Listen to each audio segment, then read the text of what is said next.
Assalamualaikum, salam sejahtera untuk sedulur tani semua.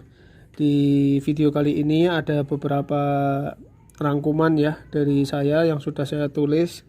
Ini pengalaman saya dan juga rekan-rekan tani di sekitar saya tentang kartu tani, permasalahan dan penyelesaiannya seperti apa.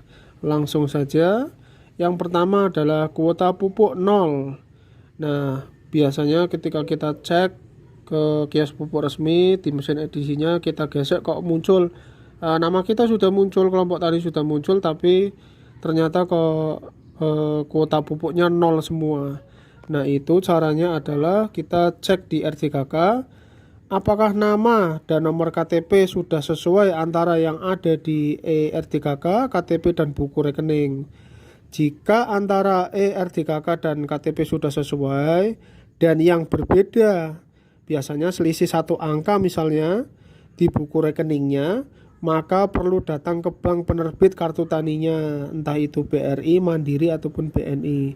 Minta ke customer service-nya agar disesuaikan dengan yang ada di RDKK dan KTP.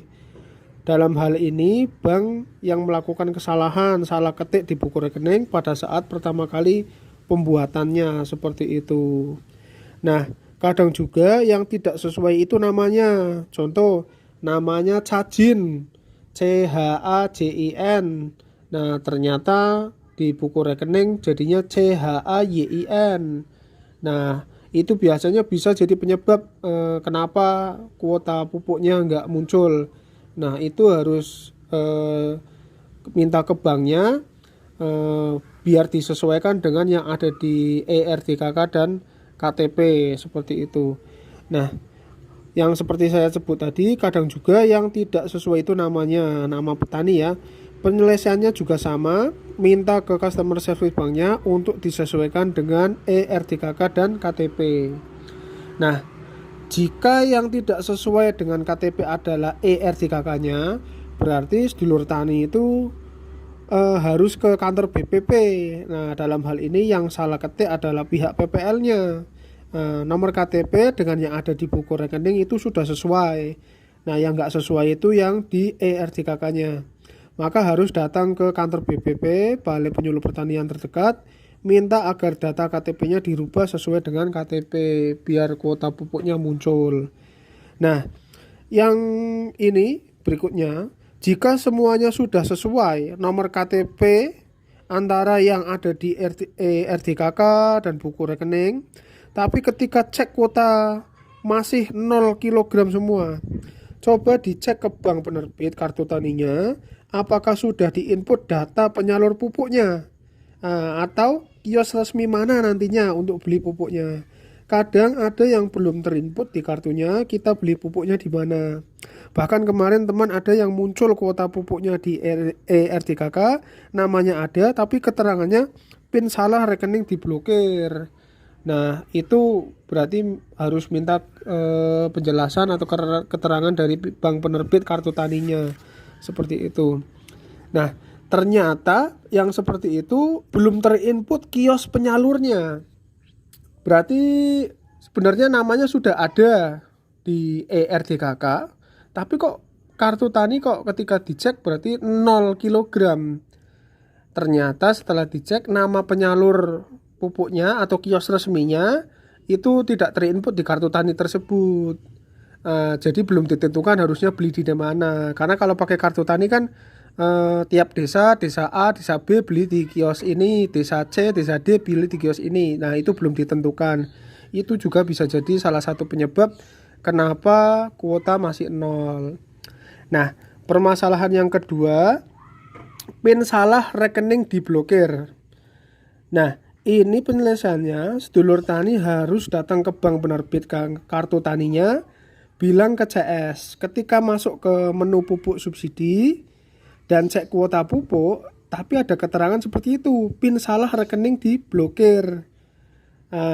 Nanti ngomong saja apa adanya ke customer service di banknya seperti itu.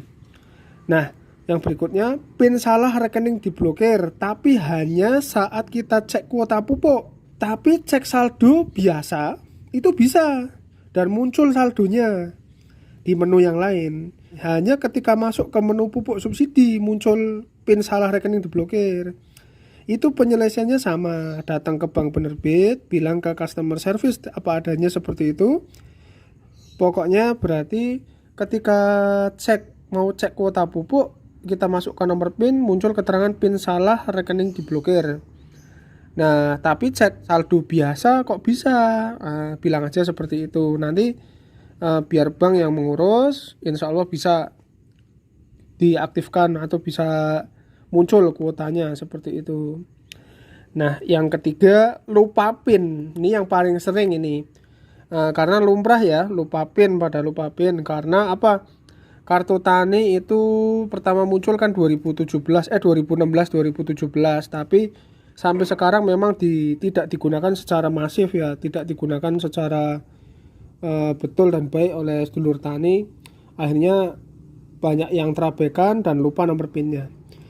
Kalau lupa PIN itu langsung saja datang ke bank penerbit kartu taninya, bilang saja lupa PIN. Atau biasanya sebelum kita ke bank, kita pakai PIN standar dulu. Biasanya 16 kali atau 1234566. Nah, kita ngeceknya ke kios dulu, ke kios resmi untuk dicek di mesin edisinya apakah bisa pakai nomor PIN standar atau tidak. Kalau bisa ya syukur alhamdulillah, nggak usah ke bank. Nah, kalau tidak bisa berarti ya harus ke bank. Nah, yang keempat ini kartu diblokir.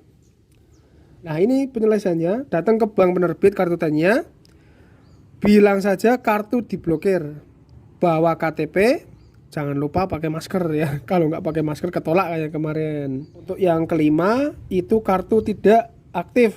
Penyelesaiannya sama. Itu tinggal datang ke bank penerbit kartu taninya, bilang saja kartu tidak aktif Pak, mau mengaktifkan gitu sambil bawa KTP. Kalau kemarin-kemarin bulan November 2020 sampai dengan Desember 2020 itu diwakilkan masih bisa. Tapi sekarang harus orangnya sendiri gitu. Berikutnya nomor 6 akan kita bahas di part selanjutnya ya. Semoga bermanfaat untuk sedulur tani semua. Dukung channel kami dengan klik subscribe ya, untuk mendapatkan informasi pertanian yang lebih banyak lagi. Ya, terima kasih. Untuk yang ke-6 kita bahas di part selanjutnya. Wassalamualaikum.